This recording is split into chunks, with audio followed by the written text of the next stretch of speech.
नमस्कार, सच्ची रिपोर्ट में आपका स्वागत है। मैं आपके साथ निकिता श्रीवास्तव। आइए रुक करते हैं आज की तमाम बड़ी खबरों का। धौलपुर शहर में आज भगवान परशुराम की शोभा यात्रा का आयोजन किया जा रहा है, जिसे लेकर शनिवार को भगवान परशुराम की शोभा यात्रा समिति धौलपुर की बैठक गोविंद वाटिका पर आयोजित की गई। बैठक के दौरान शोभा यात्रा की तैयारी को अंतिम रूप दिया गया। शोभा यात्रा संयोजक प्रमोद शर्मा हनुमानपुरा ने बताया कि ऐतिहासिक यात्रा धौलपुर शहर में निकाली जाएगी। उन्होंने बताया कि शोभा यात्रा महात्मा नंद की बगीची पुराने शहर से शाम 4 बजे प्रारंभ होकर हरदेव नगर, जगन टॉकीज और लाल बाजार, पुरानी सब्जी मंडी, धूलकोट से संतर रोड होते हुए तोप तिराहे पर भव्य आरती के साथ संपन्न की जाएगी। बैठक के दौरान श्रीनिवास शर्मा, मुकेश हनुमानपुरा, राजेश मेहदपुरा, हरिशंकर शर्मा, सुदामा पंडित जी, नंदकिशोर शुक्ला, प्रमोद भारद्वाज, प्रशांत मुदगल, दीपक पचोरी, राम शर्मा आदि समिति के सदस्य उपस्थित रहे। सतीश शर्मा की रिपोर्ट। नमस्कार, सच्ची रिपोर्ट में आपका स्वागत है। मैं आपके साथ निकिता श्रीवास्तव। आइए रुक करते हैं आज की तमाम बड़ी खबरों का। एसपी ऑफिस के चंद कदमों की दूरी पर दिन दहाड़े 3 लाख से भरा बैग लूटकर भागे बदमाश। पुलिस द्वारा पाली शहर के विभिन्न स्थानों पर की गई नाकेबंदी। व्यापारी और उसके साथी ने चिल्लाया और उनका पीछा भी किया, लेकिन बदमाश तेजी से बाइक भगाकर उनकी आंखों के सामने से ओझल हो गए। घटना की जानकारी मिलने पर जिले भर में नाकाबंदी करवाई गई। पुलिस ने सीसीटीवी फुटेज खंगाले, जिसमें 2 संदिग्ध बाइक सवार सुमेरपुर की तरफ जाते नजर आए। पुलिस उनकी तलाश में जुट गई है। कोतवाल किशोर सिंह भाटी ने बताया कि पाली के पुराना हाउसिंग बोर्ड हाल BCM प्रॉपर्टीज में काम करने वाले 33 साल के आनंद मेहता पुत्र भीम सिंह जैन ने रिपोर्ट दर्ज कराई, जिसमें उन्होंने बताया कि सुबह वह मस्तान बाबा एक्सिस बैंक गए हुए थे। उनके साथ किशनपुरा निवासी गणेश राम सिरवी भी थे और जिन्होंने एक्सिस बैंक से 1,80,000 रुपए निकालकर उन्हें दिए और बैग में 1,20,000 14 जून का फम्फर का केस था और बैग में कुल 3 लाख रुपए, 3 चेक बुक और ATM कार्ड, आधार कार्ड और पैन कार्ड, हिसाब किताब लिखने की 2 बुक। बैंक से वापस स्कूटी से ऑफिस के लिए रवाना हुए और रुपयों से भरा बैग स्कूटी के फुट स्टेप पर आगे ही रखा हुआ था। स्कूटी पर पीछे उनके साथ गणेश राम बैठा हुआ था, जिसे वे मस्तान बाबा से व्यास सर्कल पहुंचे लेकर, और इस दौरान पीछे से एक बाइक पर 2 युवक आए। एक युवक ने तेजी से चलती स्कूटी से आगे रखा रुपयों से भरा बैग झपट्टा मारकर लूटा और व्यास सर्कल से यू टर्न लेकर वापस मस्तान बाबा की तरफ बाइक दौड़ा दी। हम चिल्लाते हुए उनके पीछे स्कूटी लेकर भागे, लेकिन दोनों बदमाश देखते ही देखते सामने से फरार हो गए। वे सुमेरपुर की तरफ बाइक लेकर भागे। सीसीटीवी फुटेज में नजर आए बदमाश मामले में SHO कोतवाली किशोर सिंह ने बताया है कि घटना के बाद एक्शन लेते हुए तुरंत जिले भर में नाकाबंदी कराई गई। सीसीटीवी फुटेज खंगाले और जिसमें दोनों संदिग्ध नजर आए हैं। बाइक चला रहे बदमाश ने हेलमेट पहन रखा है, पीछे बैठे युवक ने टोपी पहन रखी है और रुमाल से अपना मुंह ढक कर रखा है। घटना के बाद वे सुमेरपुर रोड पर भागे हैं और टीमें गठित कर उनकी तलाश की जा रही है। क्या क्या घटना हुई, थोड़ा बताएं। मैं 11:30 बजे एक्सिस बैंक गया था।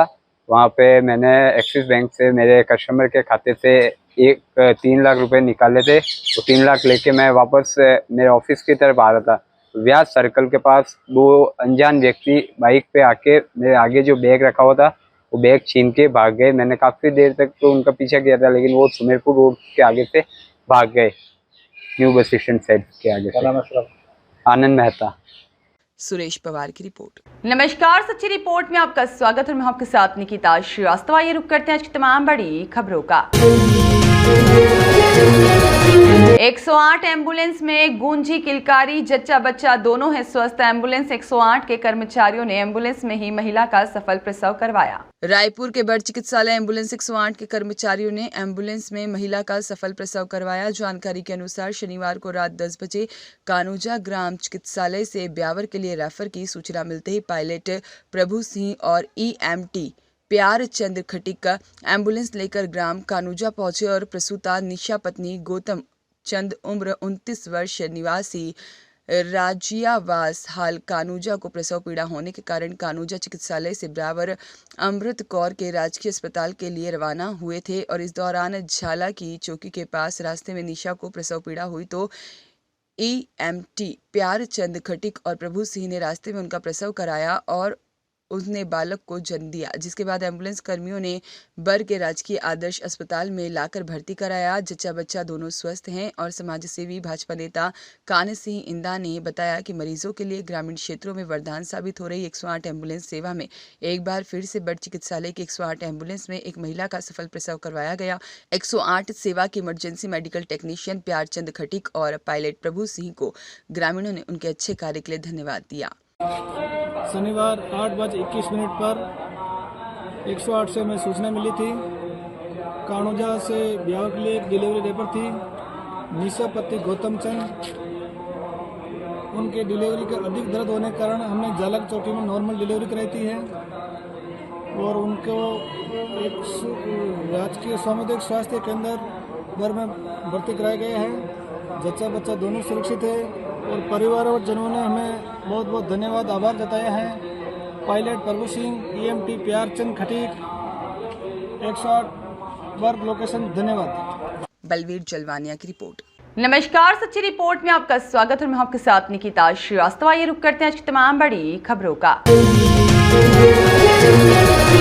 कसिया थाना क्षेत्र के ग्राम पंचायत मेनपुर के टोला बोधा पट्टी के पश्चिम गन्ने के खेत में एक अज्ञात व्यक्ति का शव संदिग्ध अवस्था में पाया गया। सूचना पर पहुंची पुलिस ने शव को अपने कब्जे में लेकर अग्रिम कार्यवाही शुरू कर दी है। पुलिस शव की शिनाख्त के प्रयास में जुट गई है। मिली जानकारी के मुताबिक उक्त गांव के पश्चिम एक ईंट भट्टे के पास गन्ने के खेत में एक 55 वर्षीय अज्ञात व्यक्ति का शव मिला। इसकी जानकारी मिलते ही घटनास्थल के आसपास लोगों की भीड़ लग गई। मौजूद लोगों ने पुलिस को जानकारी दी। मौके पर पहुंचे थाना अध्यक्ष कसिया गिरिजेश उपाध्याय मई टीम और फॉरेंसिक टीम ने घटनास्थल का निरीक्षण किया और पुलिस ने अज्ञात शव को लेकर व्यक्ति के शव की पहचान कराने की कोशिश की और टी-शर्ट लोवर पहने इस मृत व्यक्ति को देखने के लिए काफी भीड़ जुट पड़ी, किंतु कोई उसकी शिनाख्त नहीं कर पाया। पुलिस ने शव को कब्जे में लेकर जिला अस्पताल की मोर्चरी में रखवाया और अग्रिम कार्यवाही में जुट गई है।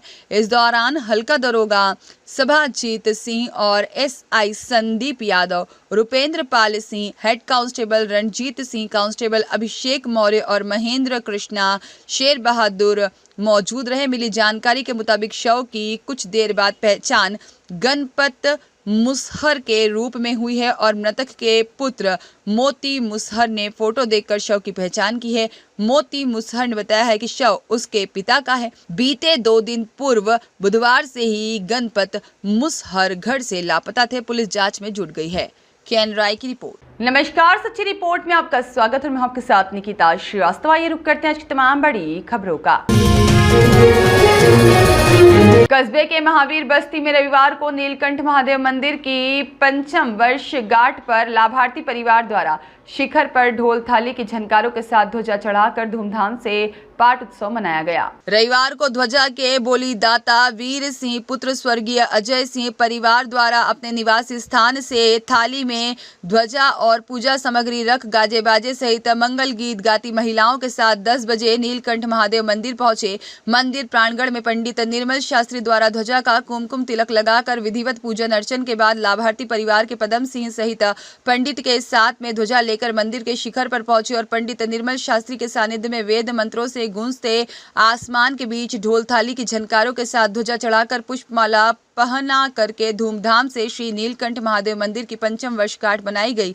भक्तों ने नीलकंठ महादेव के दर्शन कर प्रसादी ग्रहण की। वर्षगांठ के दौरान कांबावत परिवार के राम सिंह, पदम सिंह, जबर सिंह और परिवार की महिलाएं सहित मच्छाराम कुमावत, रूपा राम कुमावत और दुर्गेश कुमावत, किशन लाल देवासी, भूपेंद्र जोशी साथ ही में नगरवासी मौजूद रहे। दरअसल वर्ष 2017 से 19 तक महावीर बस्ती स्थित श्री नीलकंठ महादेव मंदिर निर्माण के बाद 12 जून 2019 को लेटा महंत रणछोड़ भारती महाराज कबीर आश्रम के गादीपति निर्भय दास सहित संतों के सानिध्य में मंदिर के गणेश स्थापना के बाद में श्री नीलकंठ महादेव सहित विभिन्न देवी देवताओं की मूर्ति की स्थापना के साथ प्राण प्रतिष्ठा की गई थी। खीमाराम मेवाड़ा की रिपोर्ट। नमस्कार, सच्ची रिपोर्ट में आपका स्वागत है। मैं आपके साथ निकिता श्रीवास्तव। ये रुक करते हैं आज की तमाम बड़ी खबरों का। राजस्थान सरकार के शिक्षा एवं पंचायती राज कैबिनेट मंत्री मदन दिरावर एक दिवसीय कार्यक्रम को लेकर आज पाली पहुंचे। पाली पहुंचने पर शिक्षा पंचायत राज्य मदन दिलावर का कैबिनेट मंत्री जोराराम कुमावत सहित जिला भाजपा अधिकारियों द्वारा माला और साफा द्वारा सर्किट हाउस पर भव्य स्वागत किया गया। सर्किट हाउस में जिले वासियों की समस्याओं को सुना और तुरंत प्रभाव से समस्याओं के निस्तारण के आदेश संबंधित अधिकारियों को दिए। मीडिया को जानकारी देते हुए बताया कि राजस्थान सरकार शिक्षा में सुधार, शिक्षा के ढांचे में बदलाव में शक्ति के साथ में जुट गई है और शीघ्र ही इसके परिणाम सामने आएंगे। छात्र छात्राओं की जरूरत के हिसाब से मांग के अनुसार शिक्षा में बदलाव किया जाएगा ताकि छात्र छात्राओं का भविष्य सुनहरा बन सके। इस मौके पर वृक्षारोपण को लेकर के जिले वासियों को संदेश भी दिया गया। लगातार बढ़ रहे तापमान के मद्देनजर अधिक से अधिक वृक्षारोपण करने की अपील भी की गई। मीडिया को जानकारी देते हुए बताया कि इस वर्ष सबसे अधिक तापमान वाले जिले राजस्थान के रहे। यह बड़ी गंभीर बात है। अगर समय रहते पर्यावरण संतुलन के लिए प्रयास नहीं किए गए तो आने वाला समय में प्रदेश की जनता को गंभीर तापमान होने की वजह से परिणाम भुगतने होंगे। समय रहते अधिक से अधिक वृक्षारोपण किया जाए और प्रकृति के प्रकोप से बचा जाए। प्रदेश की डबल इंजन की सरकार सुशासन देने का प्रयास कर रही है, पर शिक्षा के क्षेत्र में उल्लेखनीय प्रयास किए जाएंगे। पाली सर्किट हाउस में जिले भर से आए जिले वासियों की समस्याओं को सुना। बाड़मेर और हिंदुस्तान की सीमा पर लगभग 55 डिग्री सेल्सियस पहुंच गया था। हम फलोदी की बात करें तो 53 डिग्री हो गया था और राजस्थान के अधिकांश जगहों का टेम्परेचर 47 से लेकर और 53-55 डिग्री तक था। ये संकेत करता है कि अब यदि हम नहीं संभले तो हमारा अस्तित्व खतरे में है और इसलिए हम सब लोगों को तापमान धरती का कम करने के लिए कोई ना कोई उपाय करना पड़ेगा। और आज तक ऐसी कोई मशीन नहीं बनी धरती का तापमान कम कर दे, पर हाँ, प्रकृति की दी हुई मशीन हमारे पास है जिसका नाम है वृक्ष भगवान, वो इसको कम कर सकता है। इसलिए अधिक का अधिक धरती पर पौधे लगाकर पेड़ बनाना होगा ताकि पेड़ों की शिथिलता से धरती का तापमान कम हो सके। पेड़ वर्षा को भी बुलाते हैं। जब वर्षा आती है तो हमारे तालाब, नदी, नाले, कुंड, बावड़ी सब में पानी होता है, धरती में परकुलेट होता है और उसके कारण से तापमान कम होता है। अगर पेड़ लगाएंगे तो ऑक्सीजन भी होती है, यानी ऑक्सीजन वायुमंडल में बढ़ती है। तो बढ़ी हुई ऑक्सीजन हम सबको निरोगी रखने के लिए काम आती है। और पेड़ तो के बारे में ऐसा कहते हैं कि ये सब कुछ हमको देता है। पेड़ ऑक्सीजन देता है, इसको प्राणवायु हम बोलते हैं। वो ऑक्सीजन और जो पेड़ होता है कार्बन डाइऑक्साइड को सोखता है। और पेड़ के बारे में ऐसा कहना है कि अपने जीवन काल में लगभग 4 करोड़ रुपए की आमदनी हम सब लोगों को करता है। एक साल की बात करें तो पेड़ 30 लाख की ऑक्सीजन हमको देता है। एक दिन में यानी 236 या 37 लीटर ऑक्सीजन देता है। यानी ये पेड़ हमको सब कुछ देता है। पेड़ इस भारत माता के श्रृंगार हैं, इसलिए भारत माँ का श्रृंगार सुरक्षित रखना चाहिए, इसलिए पेड़ लगाना चाहिए। और इसीलिए हमने 8 अगस्त को अमृत पर्यावरण महोत्सव मनाना तय किया है सरकार ने। और उस दिन हम अनंत लोगों से अनंत पेड़ लगाएंगे जिनकी संख्या भी अनंत होगी। कुछ लोगों ने पूछा ये अनंत लगा दोगे तो उसकी सुरक्षा कैसी होगी? उसकी सुरक्षा के गांव में हमने उपाय किए। 200 पेड़ लगाएंगे, उन पर एक कर्मचारी रखेंगे हम रहेगा और उसका भुगतान सरकारी खजाने से करेंगे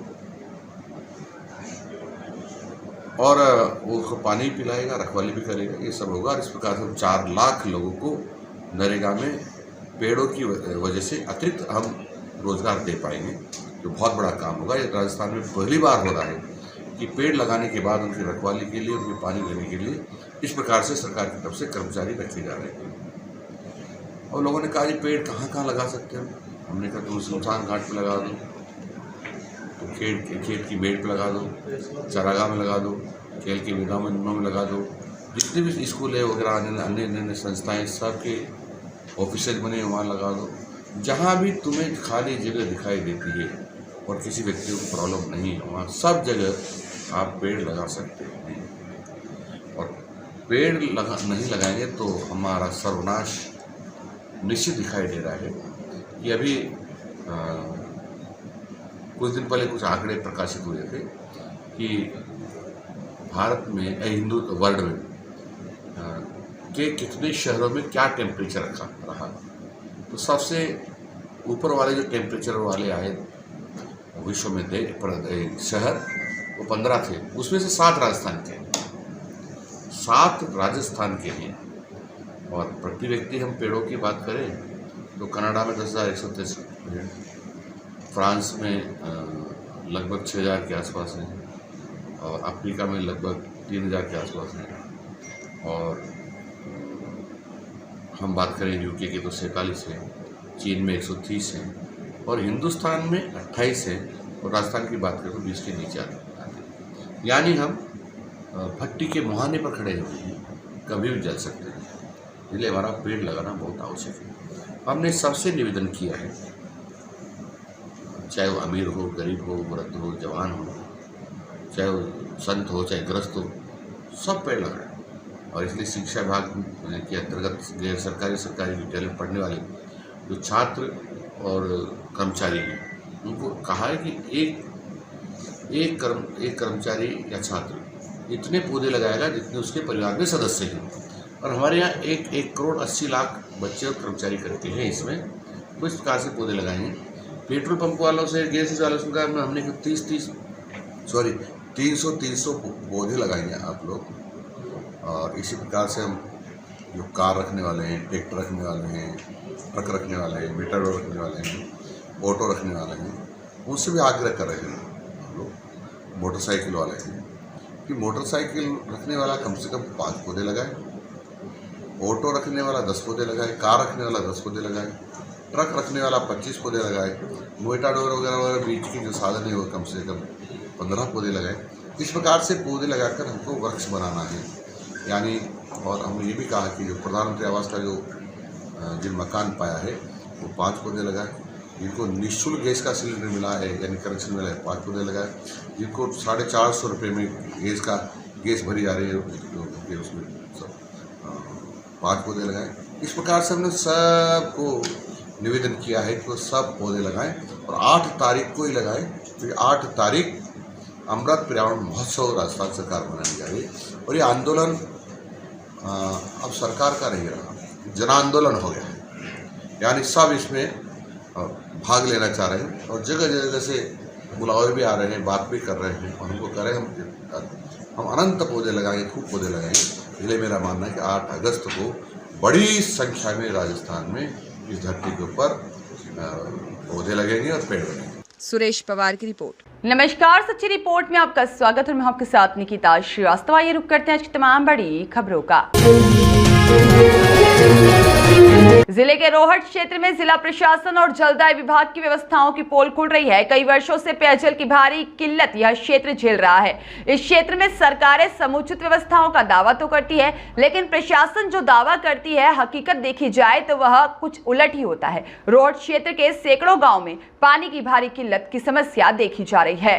कई वर्षों से पेयजल की भारी किल्लत झेल रहा है यह क्षेत्र। रोहट के कलाली गांव में बने हुए 40 फुट के खुले कुएं में प्रशासन द्वारा टैंकरों के माध्यम से पानी डलवाया जा रहा है और जो ही टैंकर कुएं पर पहुंचता है एक अपनी बाल्टी के लिए होड़ मच जाती है। कभी भी इस खुले कुएं में गिरकर कोई बड़ा हादसा भी हो सकता है। स्थानीय ग्रामीणों ने बताया है कि नाम मात्र के टैंकर 2-4 दिन बाद यहां आते हैं और खुले कुएं में खाली करवा दिए जाते हैं, जिसके चलते यहाँ पर्याप्त पानी तो नहीं मिल पाता, लेकिन लोगों के बीच में विवाद जरूर हो जाता है। कई बार प्रशासन को अवगत कराने के बाद ज्ञापन भी सौंपे गए, परंतु कुछ नहीं हो पाया। सरकारें, शासन, प्रशासन केवल आश्वासन देते हैं।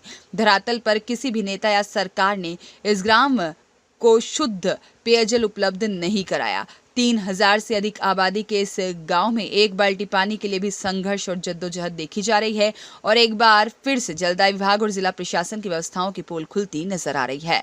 सुरेश पवार की रिपोर्ट। नमस्कार, सच्ची रिपोर्ट में आपका स्वागत और मैं आपके साथ निकिता श्रीवास्तव। आइए रुक करते हैं आज की तमाम बड़ी खबरों का।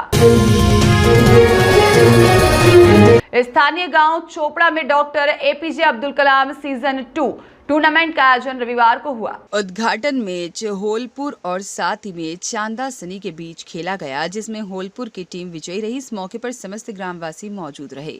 दिनेशपुरी गोस्वामी की रिपोर्ट। नमस्कार, सच्ची रिपोर्ट में आपका स्वागत है। मैं आपके साथ निकिता श्रीवास्तव। ये रुक करते हैं आज की तमाम बड़ी खबरों का। कुम्हार प्रजापति समाज की ओर से कुम्हारों की बगेची मसूरिया में 11वां विशाल रक्तदान शिविर का आयोजन किया गया। पूर्व सांसद जसवंत सिंह बिश्नोई के मुख्य आतिथ्य में आयोजित और अमित सिंह घाटिया की अध्यक्षता में आयोजित इस शिविर में युवाओं ने बढ़ चढ़कर हिस्सा लिया। शिविर संयोजक ओम प्रकाश भोमरिया और संरक्षक राकेश बाखरेचा ने बताया कि कुम्हार समाज के रक्तदान शिविर में महिलाओं और छात्राओं में विशेष उत्साह दिखाई दिया। प्रारंभ में शिविर संयोजक ने पूर्व सांसद जसवंत सिंह बिश्नोई और अमित सिंह घाटिया का साफा और दुपट्टा पहनाकर स्वागत किया।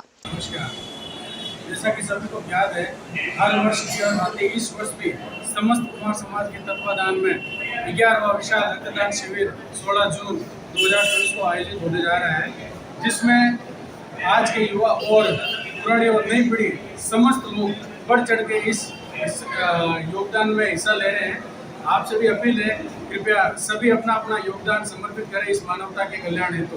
धन्यवाद। अरुण माथुर की रिपोर्ट। नमस्कार, सच्ची रिपोर्ट में आपका स्वागत है। मैं आपके साथ निकिता श्रीवास्तव। ये रुक करते हैं आज की तमाम बड़ी खबरों का। हवा महल विधायक बाल मुकुंदाचार्य महाराज के द्वारा पलायन के विरोध में जन जागरूकता रैली निकाली गई और विधायक बाल मुकुंदाचार्य ने कहा कि सनातनी परिवारों की रक्षा के लिए खड़े रहेंगे। राजधानी जयपुर में हिंदुओं के पलायन का मामला एक बार फिर से चर्चाओं में छा गया। अब इस मामले पर सियासत भी शुरू हो गई है। लोकसभा चुनाव से पहले परकोटे में लगे पलायन के पोस्टर, जो कि अब भट्टा बस्ती में पलायन के पोस्टर लगाए गए हैं। इस मामले को लेकर हवा महल विधानसभा क्षेत्र से बीजेपी के विधायक स्वामी बाल मुकुंदाचार्य ने रविवार को जन जागरूकता रैली को निकालकर हिंदुओं के हित की रक्षा को लेकर आवाज उठाई। विधायक ने कहा कि जयपुर में बीते कुछ दिनों में समुदाय विशेष की अराजकता बढ़ने के कारण शांति प्रिय लोगों के पलायन करने की जानकारी सामने आई है। उन्होंने कहा, जयपुर को मिनी पाकिस्तान बनाने की यह साजिश हम कामयाब नहीं होने देंगे। इसी को लेकर विधायक महाराज ने भट्टा बस्ती चौराहे से शुरू होकर पानी की टंकी सर्कल शास्त्री नगर तक जन जागरूकता रैली निकाली।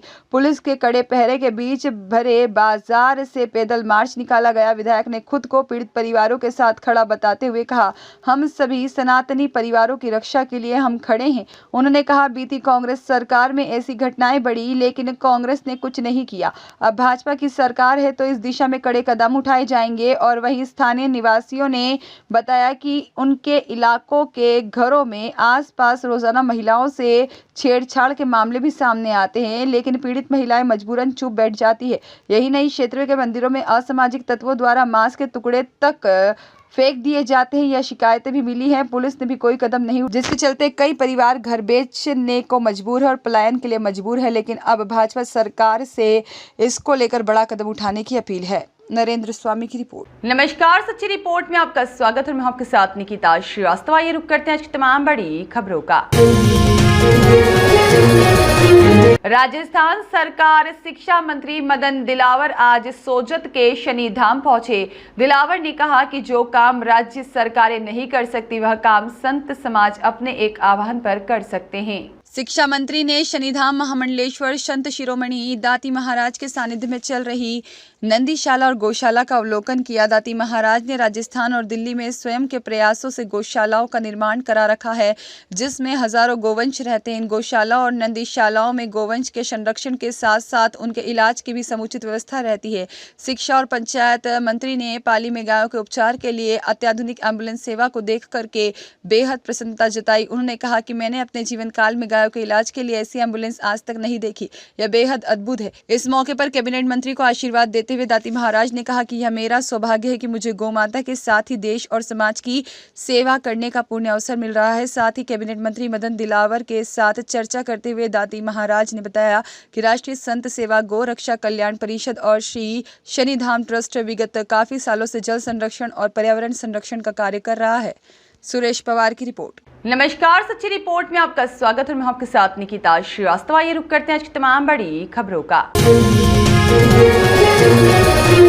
अलवर जिला सैनी महासभा का चुनाव स्वर्ग रोड स्थित सैनी छात्रावास में आयोजित किया जा रहा है, जिसमें उत्साह से मतदान हो रहा है। अध्यक्ष पद के लिए घीसाराम सैनी, उपाध्यक्ष के लिए अशोक सैनी, महामंत्री के लिए अशोक सैनी, संगठन मंत्री ब्रजमोहन सैनी, कोषाध्यक्ष रघुवीर सैनी, प्रचार मंत्री योगेंद्र टांगडा और मंत्री पद के लिए खुशीराम सैनी चुनाव मैदान में हैं, जिनका चुनाव चिन्ह जग है। वहीं चुनाव चिन्ह पतंग के लिए अध्यक्ष पद पर पूरणमल सैनी, उपाध्यक्ष मनोहर लाल सैनी, महामंत्री बोधन राम सैनी और संगठन मंत्री लक्ष्मण सैनी, कोषाध्यक्ष मुन्ना लाल सैनी, प्रचार मंत्री प्रभुदयाल सैनी और मंत्री पद के लिए भगवान सैनी मैदान में है। मतदान हो रहा है और मतदान बहुत ही सौहार्दपूर्ण वातावरण हो रहा है और ऐसा लगता है कि समाज में एक बहुत बड़ा उत्सव मनाया जा रहा है और मैं यही कामना करता हूँ कि समाज में चुनाव हो और निष्पक्ष तरीके से हो, पारदर्शिता बनी रहे।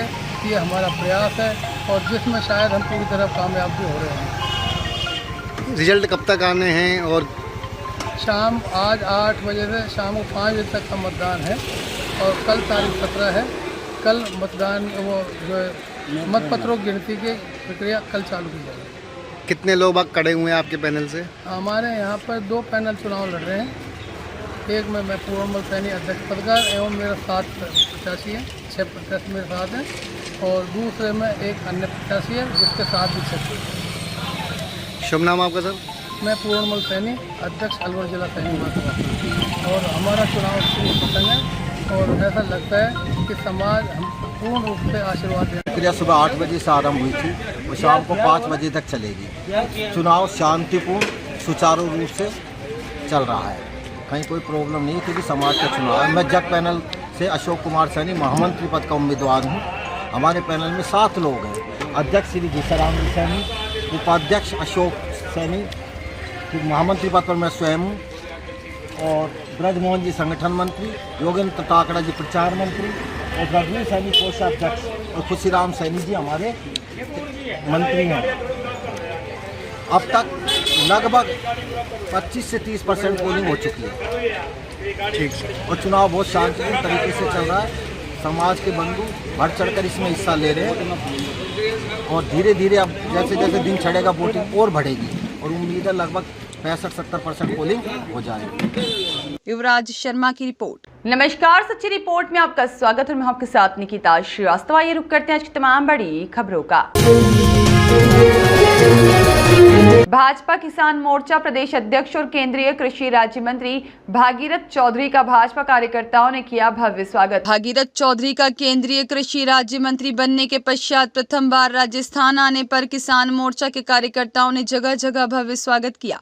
भागीरथ चौधरी का किसान मोर्चा के पदाधिकारियों ने भाजपा प्रदेश कार्यालय में भव्य स्वागत किया। भाजपा किसान मोर्चा के प्रदेश अध्यक्ष और केंद्रीय कृषि राज्य मंत्री भागीरथ चौधरी दिल्ली से किशनगढ़ अजमेर जाते समय भाजपा कार्यकर्ताओं द्वारा जगह जगह उनका भव्य स्वागत किया। मोर्चा के प्रदेश महामंत्री रेवंत सिंह राजपुरोहित ने बताया कि भागीरथ चौधरी केंद्रीय कृषि राज्य मंत्री बनने के पश्चात प्रथम बार दिल्ली से प्रातः रवाना हुए और उनके बाद में हरियाणा राजस्थान बॉर्डर शाहजहांपुर पहुंचने पर किसान मोर्चा के पदाधिकारियों ने फूल मालाओं से भव्य स्वागत किया और उसके बाद नीम राणा, बहरोड़, पावटा, कोटपुतली, शाहपुरा और चंदबाजी साथ ही में सैकड़ों कार्यकर्ताओं ने भागीरथ चौधरी का स्वागत किया। उसके बाद भागीरथ चौधरी भाजपा प्रदेश कार्यालय पहुंचे, जहां उन्हें भाजपा प्रदेश अध्यक्ष सीपी जोशी ने बधाई और शुभकामनाएं दी। उसके बाद भागीरथ चौधरी को भाजपा प्रदेश कार्यालय में उपस्थित भाजपा किसान मोर्चा के प्रदेश पदाधिकारी और सैकड़ों कार्यकर्ताओं ने पार्टी का दुपट्टा पहनाकर, गुलदस्ता भेंट कर,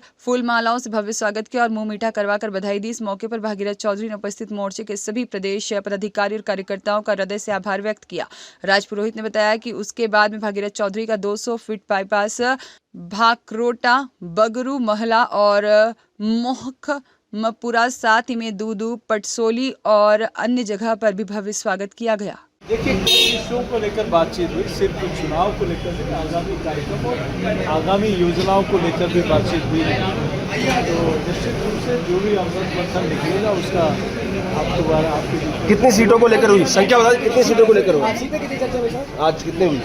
कई लोकसभा सीटों के कार्यकर्ताओं के साथ आज बैठना हुआ, कई के साथ चल रहा है। किरोड़ी जी नहीं आए वैसा चर्चा की, किरोड़ी जी नहीं आए, किरोड़ी जी नहीं आए, इसको चर्चा हुई तो अब साहब के पीछे पड़े। कल कौन सी सीट वो कोई व्यक्तिगत कारण से नहीं आ पाए, कुछ लोग बाहर थे।